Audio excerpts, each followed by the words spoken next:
Assalamualaikum warahmatullahi wabarakatuh. Alhamdulillahi rabbil alamin al-qail wa qala rabbukum ud'uni astajib lakum. Wassalatu wassalamu ala rasulillah al-qail ud'u Allah wa antum muqinuna bil ijabah. Wa ala alihi wa sahbihi wa man tabi'ahu wa nasarahu wa jahada fillahi haqqa jihadih. Amma ba'd. Assalamualaikum sekali lagi kepada semua sidang penonton saluran 114 TV Al-Hijrah. Alhamdulillah, syukur pada Allah Subhanahu wa taala kita dipertemukan pada pagi yang diberkati ini, pada pagi hari Ahad bersamaan 9 Jamadil Awal 1441 Hijrah. Dan insya-Allah ini adalah pertemuan kali pertama saya, Syahri Abdul Rahman, dengan tuan-tuan, puan-puan, adik kakak yang dipilih Allah untuk bersama dalam Assalamualaikum Ustaz pada pagi ini. Dan menariknya, mudah-mudahan menariklah, topik yang bakal kita kupas bersama dengan saya mulai hari ini adalah doa mustajab dari Al-Quran. Mudah-mudahan akan memberikan motivasi kepada semua yang menonton untuk terus berdoa kepada Allah dengan doa-doa yang ma'thur, doa-doa yang dirakamkan di dalam Al-Quran. Jadi pada hari ini kita memilih satu doa yang ringkas yang dirakamkan Al-Quran, yang dilafazkan oleh Nabi Allah Adam alaihi salam. Doa itu dirakamkan dalam surah Al-A'raf, surah yang ke-7 ayat 23. A'udzu billahi minasyaitonir rajim. Bismillahirrahmanirrahim. Qala rabbana zalamna anfusana wa illam taghfir lana wa tarhamna lanakunanna minal khasirin. Sadaqallahul azim. Yang bermaksud, kedua-duanya berkata, wahai Tuhan kami telah menzalimi diri kami sendiri. Jika engkau tidak mengampunkan kami dan memberikan rahmat kepada kami, nescaya tiada keraguan kami termasuk daripada orang-orang yang kekal dalam kerugian. Sesungguhnya setiap kisah di dalam Al-Quran, ya, kerana doa ini adalah doa Nabi Adam alaihi salam. Ia adalah sebahagian daripada kisah Nabi Adam alaihi salam. Maka kita kena faham, setiap kisah di dalam Al-Quran bukan hanya cerita sejarah daripada masa lampau. Allah Ta'ala merakamkan untuk kita baca. Allah Ta'ala rakamkan untuk kita ambil pengajaran. Dalam perkataan lain, ya, doa ini walaupun secara tersuratnya dilafazkan oleh Nabi Adam alaihi salam, tetapi sebenarnya doa ini disasarkan kepada kita. Ini menunjukkan doa yang dilafazkan Nabi Adam alaihi salam dan isterinya, ayahanda bonda kita Adam dan Hawa radhiyallahu anhuma. Mereka berdua yang melafazkan doa ini apabila melakukan kesalahan, apabila melakukan keterlanjuran. Sebagaimana kita sedia maklum, kedua ayah bonda kita telah memakan buah daripada pohon yang terlarang akibat daripada pujuk rayu dan hasutan syaitan. Lalu keduanya melafazkan doa berkenaan dengan penuh penyesalan. Tetapi itu yang tersurat. Yang tersirat adalah kita yang juga melakukan apa yang dilakukan oleh ayahanda bonda kita. Iaitulah kekadang dalam kehidupan kita tidak menyedari kita melakukan kesalahan yang boleh menyebabkan kemurkaan Allah Subhanahu wa taala.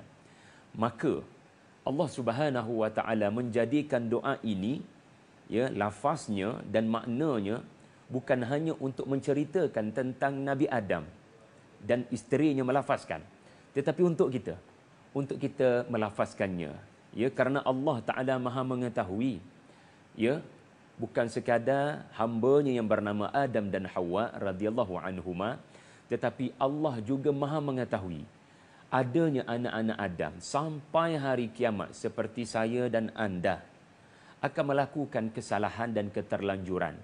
Maka ke atas kita membaca doa-doa dari Al-Quran ini, mudah-mudahan Allah Ta'ala memustajabkan permintaan kita. Tuan-tuan, puan-puan, sidang penonton yang dipilih Allah untuk bersama pada pagi ini. Menurut seorang ahli tafsir daripada Syria, Dr. Muhammad Ratib An-Nabulsi, hafizahullah, beliau berkata, berdasarkan doa ini ada 4 pengajaran penting, ada 4 hakikat penting. Yang pertama, orang yang melakukan dosa sebenarnya menzalimi diri sendiri. Ini berdasarkan kalimah zalamna, Rabbana zalamna.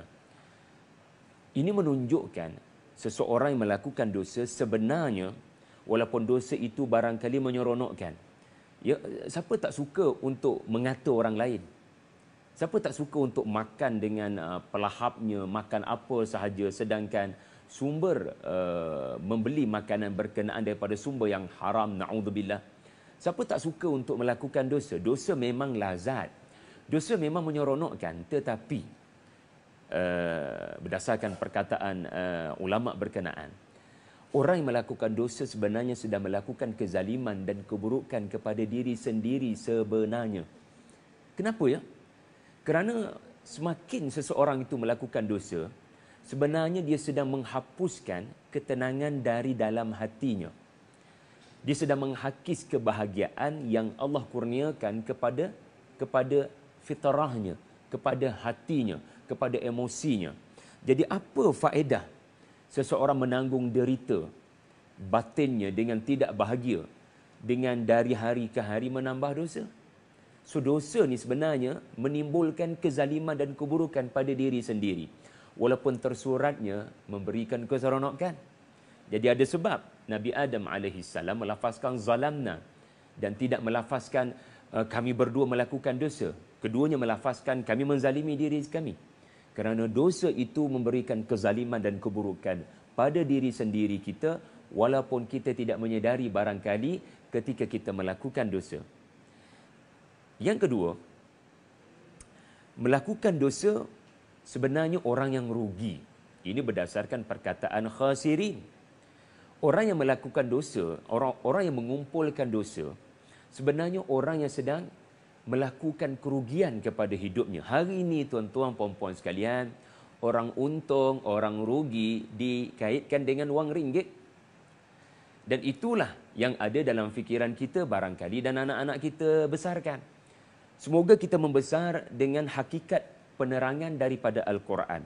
Orang yang rugi sebenarnya bukan orang yang gagal mengumpul duit dengan banyak. Orang yang rugi sebenarnya adalah orang yang mengumpul dosa tanpa pengampunan.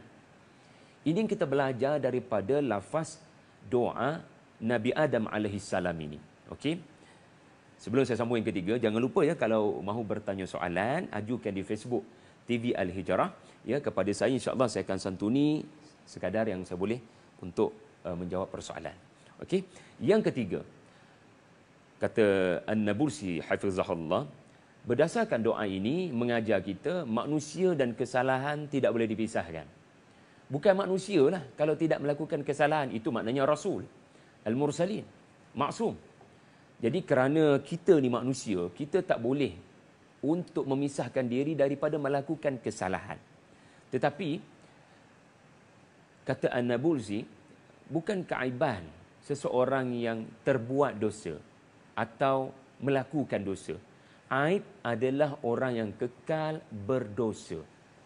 Orang yang meletakkan dirinya kekal berkekalan dalam keadaan berdosa tanpa bertaubat dan memohon ampun kepada Allah. Jadi doa ni mengajar kita, ini nature kita.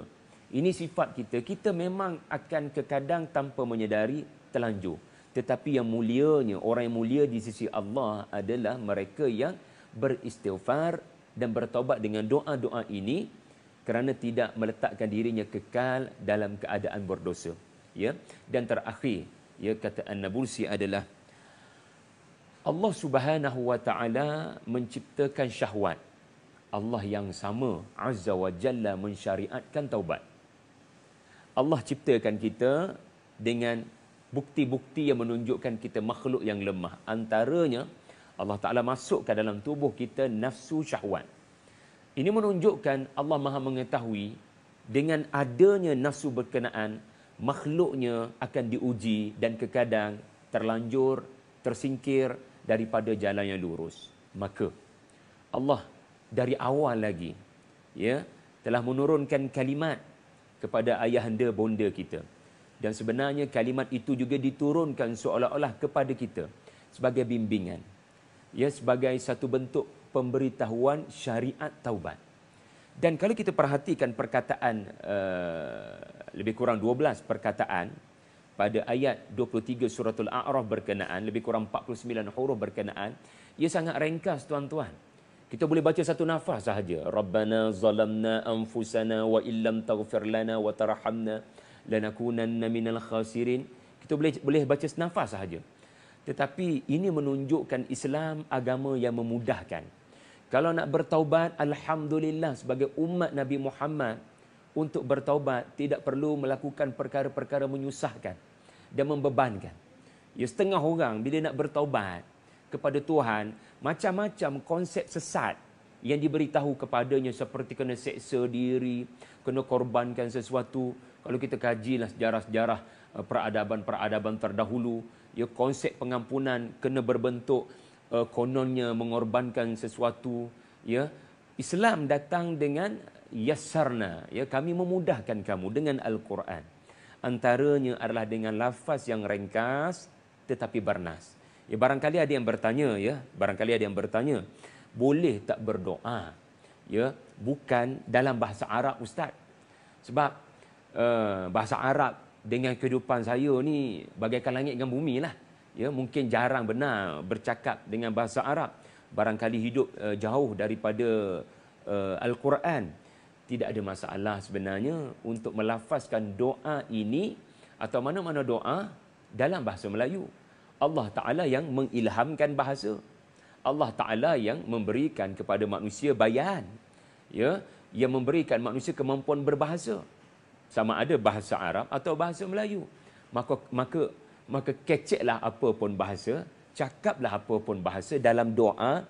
Ya, Allah Ta'ala maha memahami, maha mengetahui. Yang penting, hendaklah datang dari hati yang ikhlas.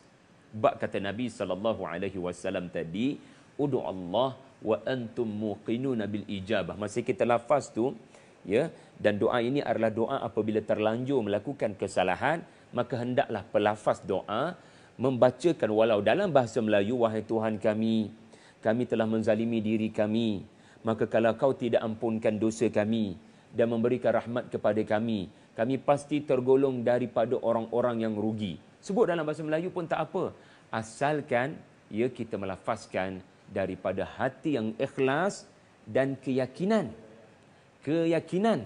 Allah mustajabkan doa ini, insya-Allah. Jadi tuan-tuan, puan-puan sekalian, nanti kita akan sambung dengan persoalan yang lebih menarik mengenai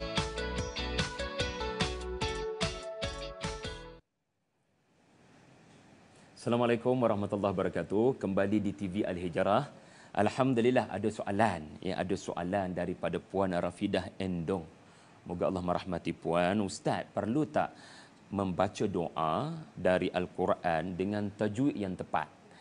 Kerana ada kalanya kita nak baca doa ni dalam keadaan takut, sedih dan sangat mengharap. Maknanya kita bukan pegang Quran lah. Kita ada suasana tertentu yang menyebabkan kita baca tu kadang tak boleh nak ikut betul-betul exactly macam mana tajwid Quran. Okey, jawapannya adalah bila kita baca doa dengan Al-Quran, bila kita baca doa dengan Al-Quran, kita membaca Al-Quran sebenarnya, maka hendaklah tajwid itu tepat. Ya, supaya tidak berlaku salah baca, salah makna. Tetapi seandainya kita berada bukan dalam keadaan membaca Al-Quran, kita benar-benar nak tadabbur ayat berkenaan, ayat doa itu, maknanya ada suasana-suasana tertentu, ada musibah menanti, ada musibah berlaku, kita terus melafazkan doa berkenaan, alhamdulillah kita hafaz doa berkenaan, maka bacalah, ya, bacalah doa berkenaan walaupun kena ataupun rasa macam kita terbaca dengan cepat sangat, it's okay, asalkan makna doa berkenaan ada dalam hati dan benak sanubari kita. Tetapi sebaiknya bacalah dengan tajwid yang betul. Sebab antara sebab ilmu tajwid muncul agar tidak salah baca, salah makna. Tetapi yang pentingnya Allah Ta'ala makbulkan doa berdasarkan apa yang kita minta dari hati kita. Dari hati kita, walaupun lafaz tu kadang ada kekurangan. Ya?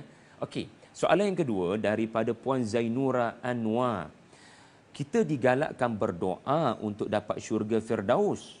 Ya, kita hari Jumaat lepas kita bersama dengan Dr. Azrul. Pasti anda bersama dengan ayat tentang syurga Firdaus. Walaupun kita tahu kita tak layak berdasarkan amalan kita untuk dapat syurga Firdaus. Jadi soalannya, ada ayat Quran yang lain yang boleh diamalkan daripada surah Asy-Syura. Saya boleh betulkan ini surah Asy-Syu'ara ayat 85, di mana doa itu bermaksud waja'alni min warathati jannatin na'im. Wahai Tuhanku, jadikan aku pewaris syurga jannatul na'im. Jadi syurga Firdaus ni tinggi sangat, jadi kita rasa macam kita tak layak. Maka Puan mencadangkan agar kita belik surah Asy-Syu'ara ayat 85 kerana rasanya syurga An-Na'im ni layak kot. Sebenarnya tak salah pun berdoa dengan apa jua doa, syurga Firdaus ke, syurga An-Na'im ke, kerana Nabi bersabda sallallahu alaihi wasallam, bila kita memohon syurga, mohon yang paling tinggi. Dan surah Al-Mu'minun mengajar syurga Firdaus bukan hanya untuk para anbiya. Qad aflahal mu'minun. Allah tak kata qad aflahal mursalun. Qad aflahal. Allah Ta'ala menyebut orang-orang beriman. Jadi kita boleh insya-Allah seandainya melengkapkan diri dengan ciri-ciri penghuni syurga Firdaus. Bahkan syurga An-Na'im yang dilafazkan dalam surah Asy-Syu'ara adalah ungkapan Nabi Ibrahim. Siapa kita dengan Nabi Ibrahim alaihi salam? Kan? Jadi sangat menarik sebenarnya untuk dikupas doa-doa meminta syurga ini, dan lebih menarik lagi kalau kita tahu cerita di sebaliknya. Ya, setiap doa ni dia ada ceritanya, ada konteksnya, dan inilah tujuan. Ya, insya-Allah kita akan kupas dari hari ke hari bersama Assalamualaikum ini doa-doa mustajab dari Al-Quran. Tuan-tuan, satu perkara yang saya temui lah bila mengkaji doa-doa Nabi-Nabi ini adalah Nabi-Nabi ini dia bukan ada masa khusus berdoa. Setiap kali berlaku sesuatu terus berdoa, termasuk doa Nabi Adam ini. Para ulama mengatakan apabila tidak ada waqala rabbana zalamna, tak ada wa. Terus qala rabbana, sedangkan ayat sebelumnya menceritakan mereka menjamah buah daripada pohon terlarang.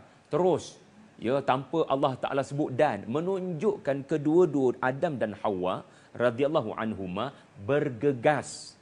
Ya, bergegas berdoa. Jadi memang sifat para anbiya kita akan dapati seperti Nabi Adam, terbuat sahaja dosa bergegas berdoa. Kita akan lihat nanti Nabi Daud, ya, terlihat dua orang yang mengadu masalah hilang tiba-tiba terus sujud berdoa. Nabi Sulaiman, ya, terlihat kuda hebat bergegas berdoa. Sifat para anbiya adalah kehidupan mereka sentiasa tidak memisahkan diri daripada mengadu pada Tuhan.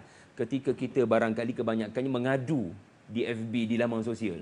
Jadi tabiat para anbiya adalah mengadu pada yang maha gagah, bukan kepada makhluk yang lemah. Baiklah, sebelum kita mengakhiri, ada beberapa perkara menarik yang saya tak nak miss. Antaranya adalah berdasarkan doa Nabi Adam AS dan Hawa ini, kita belajar satu perkara, iaitulah kenapa didahulukan maghfirah dan dikemudiankan rahmah. Kenapa wa illam taghfir lana barulah wa tarhamna? Kerana pengampunan, maghfirah adalah membabitkan perkara yang dah jadi, manakala rahmah adalah membabitkan perkara yang akan jadi. Maka bila kita sebut wa illam taghfir lana, artinya dosa yang dah jadi. Tuhan, ampunkanlah dosa yang dah berlaku. Aku mohon ampun kepadamu. Benda dah jadi. Jadi tolong delete-lah dosa berkenaan. Jangan biarkan ia berbau busuk di akhirat nanti. So benda dah jadi. Tetapi tuan-tuan, kena lafaz juga watarhamna. Kenapa? Sebab nanti ulang dosa sama. Benda nak jadi di depan. Jadi elakkan dosa sama berulang di depan dengan mengadu pada Tuhan, rahmatilah aku dengan tidak kembali ke dosa yang sama atau dosa yang lain. Maka berikan rahmat kepadaku agar tidaklah aku ini kekal dalam dosa yang sama, walaupun selalu duk mengadu agar Allah ampunkan dosa. Jadi taghfir lana merujuk kepada benda dah jadi, wa tarhamna adalah Tuhan beri saya kekuatan, beri saya kekuatan untuk tidak mendekati dosa yang sama. Watarhamna juga ulama kita kata adalah rezeki. Tuhan, lepas kau ampunkan dosa saya, ya, maka turunkanlah rezeki. Ampunkan dosa saya, hapuskan dosa saya, hilangkan dosa saya, tetapi jangan kau hilangkan kebaikan. Kau turunkan kebaikan, turunkan rahmat. Sebab itu rezeki sangat berkait dengan dosa. Tarhamna sangat berkait dengan taghfir lana. Maka hendaklah seseorang itu bila merasakan gaji tak berapa cukup, ya, macam duit bertambah, perbelanjaan pun bertambah, ya, selalu macam berhutang dengan orang ni banyak sangat. Jadi dalam hal ini jangan nak menyalahkan isteri, jangan nak menyalahkan suami, jangan nak menyalahkan anak-anak. Korang ni kononnya punca ayah tak ada duit. No. Kita kena zalamna anfusana. Kita kena salahkan diri kita kerana barangkali musibah yang membabitkan rezeki adalah berpunca daripada dosa. Ya, wa ma asabakum min musibatin fabima kasabat aydikum wa ya'fu an kathir. Kadang Allah Ta'ala menimpakan musibah kerana dosa yang kita buat. Maka Allah nak ampunkan dosa kita dengan musibah yang terjadi seandainya kita bersabar. Dan selain daripada apa yang dinyatakan tadi, sangat menarik kita dapat lihat para Nabi bila berdoa, termasuk doa Nabi Adam ini adalah anda dapati tidak ada Nabi Adam berkata, Ya Rabbana. Kita memang lafazkan begitulah kerana kita rasa itu yang boleh mengukuhkan kekuatan, Allah akan mustajabkan. Tetapi Nabi-Nabi, kita akan dapati di dalam Al-Quran, hanya satu tempat sahaja ada perkataan Ya Rabbi, ada ya. Tetapi doa Nabi-Nabi yang lain tak ada ya. Yang hanya ada adalah Rabbi, yang hanya adalah directly Rabbi Rabbana. Kenapa ya? Kerana ya ini menunjukkan seolah-olah Tuhan tu jauh, Ya Rabb. Tetapi tanpa ya menunjukkan Tuhan itu dekat. Maka antara tips doa mustajab di peringkat awal lagi adalah jangan rasa Tuhan tu jauh, tidak mendengar. Ma'adallah. Kita kena yakin Allah itu sangat dekat. Ya, fa inni qarib ujibu da'wata da'i idza da'ani. Pertama sekali adab berdoa agar doa tu mustajab adalah kena rasa Allah Ta'ala tu dekat, boleh. Bukan bolehlah, maha mendengar. Kalau kita rasa Tuhan tu jauh, maka kita kadang akan menjerit, wahai Tuhan, Ya Rabb. Tapi Nabi-Nabi tak ada ya. Bukanlah bermakna kita jangan buat. Kita boleh je Ya Rabbi. Ya, saya pun melakukan Ya Rabbi. Tetapi nak katanya Nabi-Nabi ini punca doa mustajab adalah kerana merasakan dekatnya mereka, dekatnya Allah dengan permintaan mereka. Maka kebanyakan para Nabi-Nabi tidak menjerit-jerit, ya, tidak menguatkan suara khafiyah, ya, kata Nabi Zakaria, berdoa dalam keadaan telinga sahaja mendengarnya dan bukan orang lain. Ya, ini dalam konteks bila kita berdoa bersendirian lah, bukan kita imam. Jadi meyakini Tuhan itu dekat, satu, ini antara tips doa mustajab, ya, dengan dari sudut bahasanya Rabbana, tidak ada ya. Yang kedua, Rabbana itu sendiri. Kenapa Nabi Adam tidak kata Ya Ilahi, Ya Allah, tetapi Rabbana? Ini menunjukkan, ini mengajar kita antara tips doa mustajab adalah kita kena yakin Allah masih sayang pada kita. Kerana Rabbana menurut Al-Imam Al-Biqai adalah Al-Muhsin ilaina wal-mun'im alaina. Maknanya apa? Wahai Tuhan kami. Ya, dia bukan sekadar makna Tuhan, tuan-tuan. Rabbana ni maknanya wahai Tuhan yang terus memberikan nikmat yang pelbagai kepada saya. Wahai Tuhan yang terus berbuat baik kepada saya. So ini semua kena jadi i'tiqad masa kita berdoa. Kena jadi mindset masa kita berdoa. Supaya doa itu mustajab. Dan akhir sekali tuan-tuan, qala, kedua-duanya berkata. Ini menunjukkan Adam alaihissalam membimbing isterinya. Dan ini menunjukkan kedua-duanya dibimbing Allah untuk melafazkan doa berkenaan. Fatalaqa Adamu min rabbihi kalimat. Inilah kalimat yang diturunkan Allah Subhanahu wa taala apabila kedua-duanya melakukan kesalahan. Maka sebab itu kita akan dapati kedua-duanya melafazkan seolah-olah serentak. Sedangkan logiknya lah bila suami dan isteri, suamilah pimpin bacaan doa kan. Bang, bacalah bang. Kan? Tetapi berdasarkan zahir ayat ini menunjukkan dua-dua bercakap. Qala, Tetapi adakah benar kedua-duanya bercakap serentak? Ya. Jangan kita yang follow abang belakang baca serentak. Tak perlu begitu. Itu bukan cara tadabbur perkataan qala. Tetapi Allah Ta'ala menyebut qala kerana kedua-dua hati. Walaupun yang melafazkan barangkali cik abang, barangkali si suami. Tetapi kedua-dua hati bersepakat. Maka Allah merakamkan seolah-olah kedua-duanya berkata.